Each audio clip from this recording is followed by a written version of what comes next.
Still from Indonesia, the Lumbis Military Sector in Nunukan Regency, North Kalimantan Province, has received 5 shotguns and ammunition from a resident.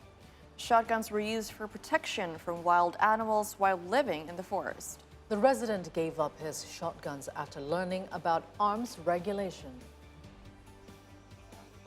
Lumbis Military Sector Commander First Lieutenant Agus Purnomo received 5 shotguns and ammunition from a resident living near the Indonesia-Malaysia border on Thursday.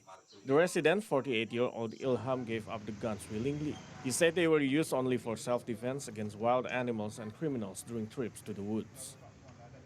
Yang sebenarnya udah lama, karena waktu itu suku Dayak atau suku orang pedalaman itu kan berburu hobinya. Waktu itu masih hutan belantara, kemudian rumahnya selalu berpindah-pindah, pondoknya selalu berpindah-pindah, namun mereka untuk alasan mempunyai senjata ini yaitu untuk menjaga.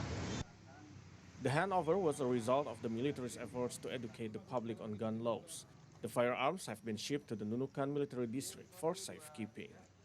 Jadi ini bukan senjata organik ya, ini senjata rakitan. Beda kalau senjata organik, seperti itu.